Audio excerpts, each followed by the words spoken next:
Bapak Ibu yang kami hormati, peran Kota Bukit Tinggi sebagai pusat perjuangan di Sumatera, PDRI, dan pada masa PDRI, Bukit Tinggi merupakan penyelamat marwah Republik yang terlupakan. Pada siang hari ini, seorang sejarawan dan akademikus Indonesia yang dikenal luas atas kontribusinya dalam sejarah Indonesia, terutama mengenai periode kolonial dan pasca kemerdekaan. Kita sambut keynote speaker berikutnya, Profesor Dr. Anhar Gonggong. Kami persilakan.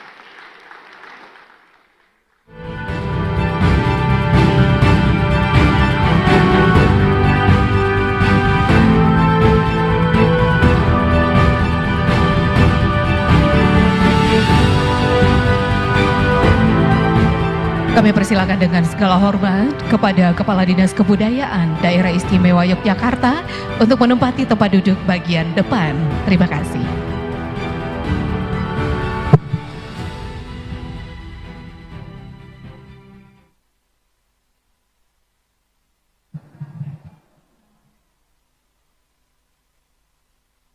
Bapak Wali Kota, para pejabat, para tokoh-tokoh adat, para hadirin, para rekan-rekan sejarawan, Assalamualaikum warahmatullahi wabarakatuh.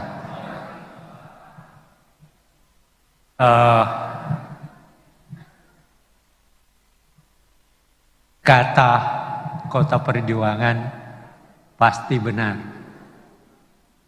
pasti benar. Dalam konteks waktu itu, tapi harus juga diingat bahwa kata perjuangan dalam rangka mempertahankan kemerdekaan itu berada di semua kota. Nah, persoalannya begini, apa yang khas dari Bukit Tinggi dibanding dengan kota-kota yang lain, sehingga dia mempunyai hak yang berbeda dengan harga dari kota-kota yang lain. Oleh karena itu, teman-teman dari sejarawan di Sumatera Barat, apa kata kelanjutan Kota Perjuangan yang memberikan kekhasan terhadap Bukit Tinggi? Nah, kalau saya ditanya, maka saya akan mengatakan Bukit Tinggi, Kota Perjuangan dalam kenyataan kedaruratan Republik. Itu yang membedakannya. Karena kalau Anda mau bertanya, keluarga saya di Sulawesi Selatan berapa puluh yang mati, termasuk ayah dan kakak saya. Dan itu menjadi salah satu pusat perjuangan di Indonesia Timur. Jadi bukan semua nanti akan, saya baru-baru ini juga sudah diundang juga untuk meminta apa sih yang hebat di kota kami. Tapi saya belum datang karena belum ada waktu. Nah, oleh karena itu saya sepakat, tidak mungkin Kota Bukit Tinggi tidak mendapatkan haknya untuk mendapatkan sesuatu yang membedakannya dengan yang lain.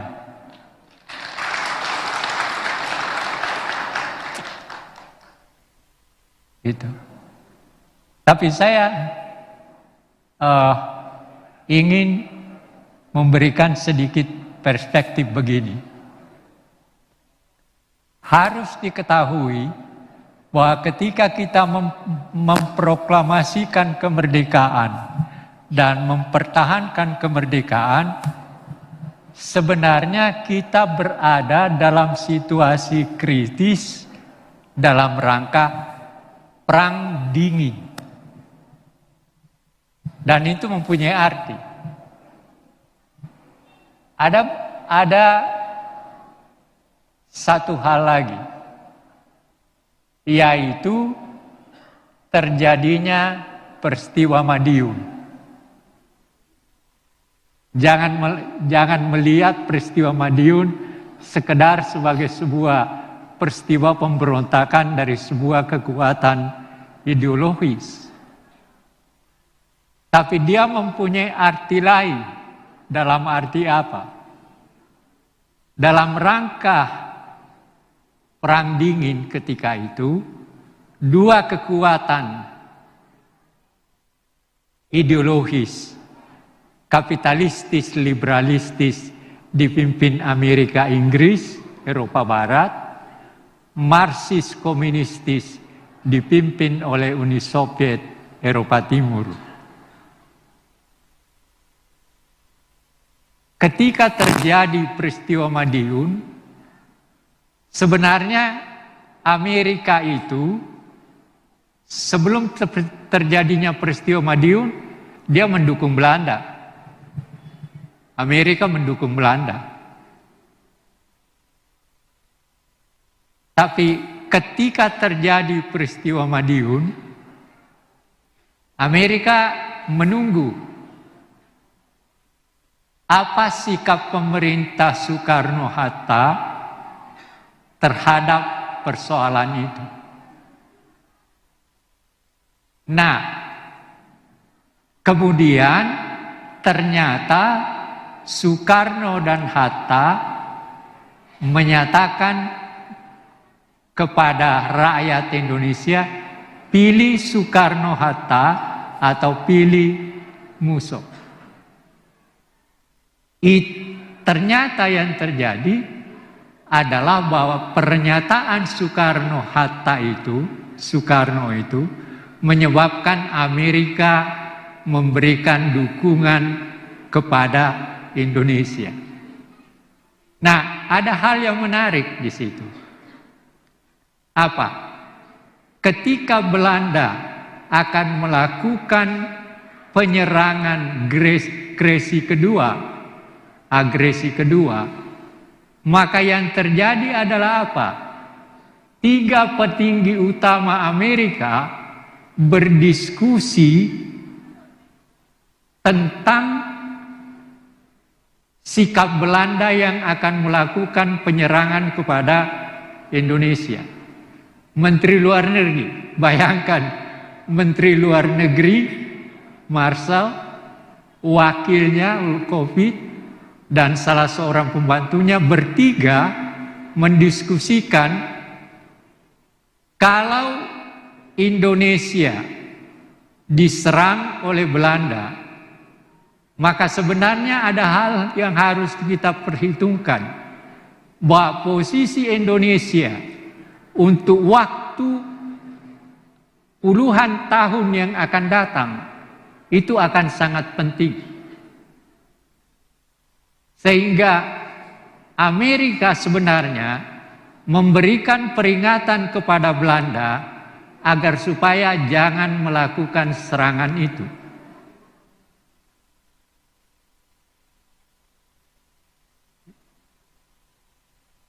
Lalu apa yang terjadi? Belanda tidak mendengar. Tapi apa komentar dari Menteri Luar Negeri Amerika? Belanda salah dalam mengambil langkah. Sebelum dia menyerang Yogyakarta, ini pernyataan Menteri Luar Negeri Amerika, Marshall. Dia katakan begini, kalau Belanda menyiapkan untuk melakukan agresi kedua, sebelum dia melakukannya, dia sudah kalah. Itu pernyataan. Dan memang apa yang terjadi? Begitu selesai dia melakukan penyerangan, bukan Belanda yang menang, Indonesia yang menang dalam prosesnya. Gitu. Dan disinilah posisi Bukit Tinggi dalam mempertahankan kehidupan Republik Indonesia dengan sebenarnya Pak Wali Kota, Anda sudah punya buku yang ditulis oleh sejarawan dari sini sendiri. Buku ini lengkap sebenarnya. Ya, tapi saya minta Anda nanti mendiskusikan hal yang betul-betul menunjukkan kekhasan apa kata perjuangan yang dikaitkan dengan Bukit Tinggi dalam kaitan kekhasan yang akan diminta kepada pemerintah. Karena ada Papua sudah diberikan istimewa, apalagi Yogyakarta.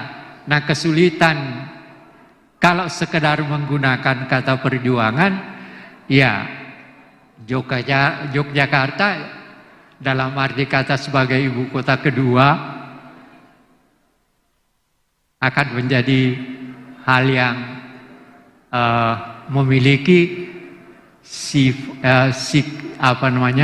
pemahaman yang berbeda.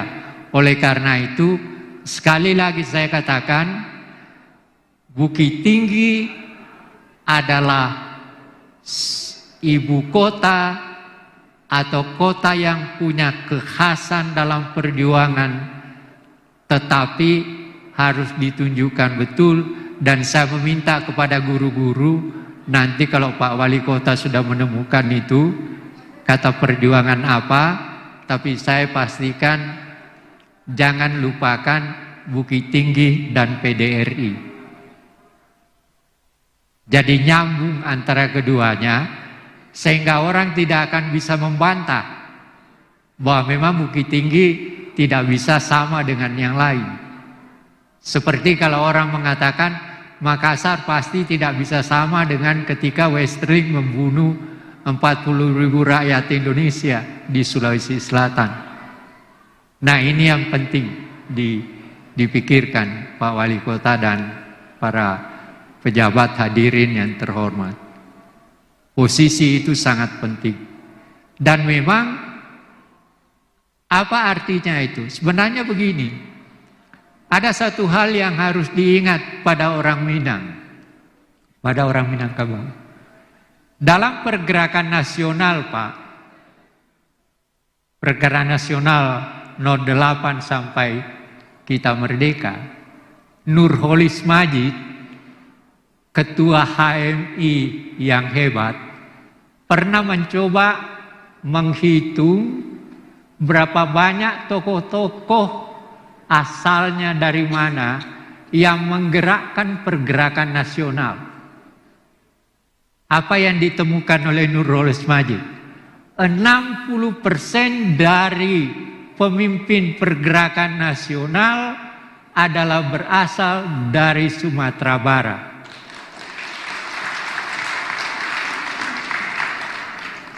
Itu fakta, hasil penelitian, bukan kata si Anhar.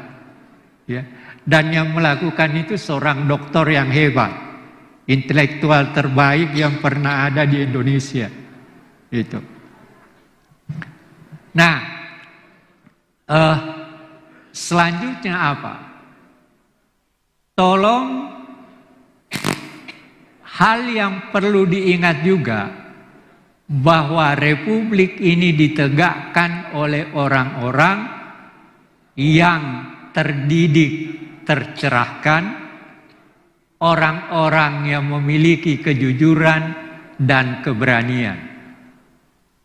Kalau tidak ada 4 ini, Indonesia belum tentu kita duduk di sini sebagai orang merdeka.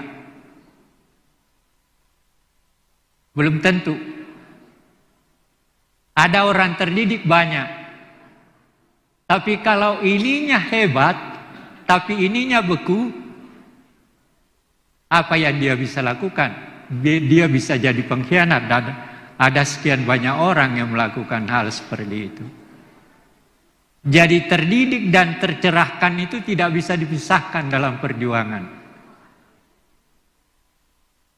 Dan yang ketiga adalah keberanian. Dan andai kata tidak ada orang berani, tidak ada orang yang berani keluar masuk penjara, ditangkap, diapain, belum tentu kita duduk di sini sebagai orang merdeka. Nah, dalam konteks sekarang ada hal yang hilang, Pak, atau hampir hilang. Apa? Rasa syukur.